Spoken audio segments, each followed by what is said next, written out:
The man convicted of shooting and killing a Saginaw woman nearly 4 years ago learns his fate at an emotional sentencing hearing.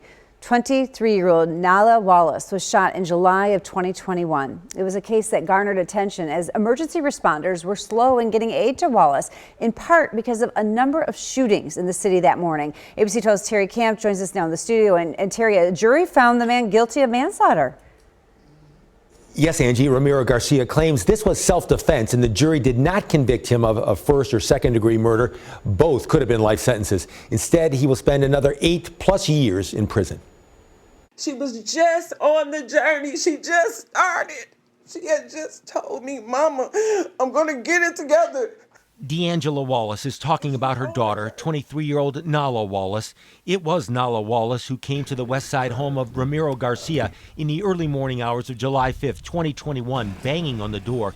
Garcia grabbed a gun. He knew Wallace, and the two started fighting outside the home. Court testimony indicated Garcia shot Wallace. She died from her injuries. Garcia's attorney is Jeffrey Rupp.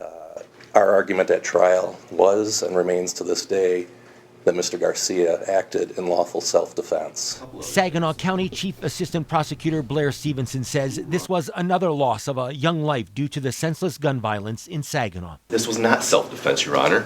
If it was self-defense, the jury would have came back with an acquittal.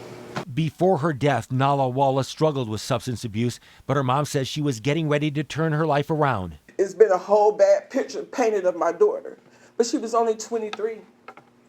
She was only 23. And spoke directly to Garcia, telling him he didn't have to start shooting. You knew my daughter. You and your wife knew my daughter. You knew her, but you called each other cousins. You've been knowing her since she's been in middle school. She used to skip school at your house. Judge Trice sentenced Garcia to 8 years and 9 months to 22 years in prison, the higher end of the sentencing guidelines for a manslaughter conviction. She was just left there in the dark to die. Garcia was also sentenced to 2-year firearm felony conviction, but the judge gave Garcia credit for the full 2 years already served in the county jail. Angie? As Terry mentioned, Nala Wallace did not get prompt medical care after the shooting, and her family has filed a lawsuit. After Wallace was shot, she was able to make it to a home across the street. The family at that home called 911, but it took emergency responders more than an hour to respond. There were several shots fired calls in Saginaw in the early morning hours of July 5th, 2021.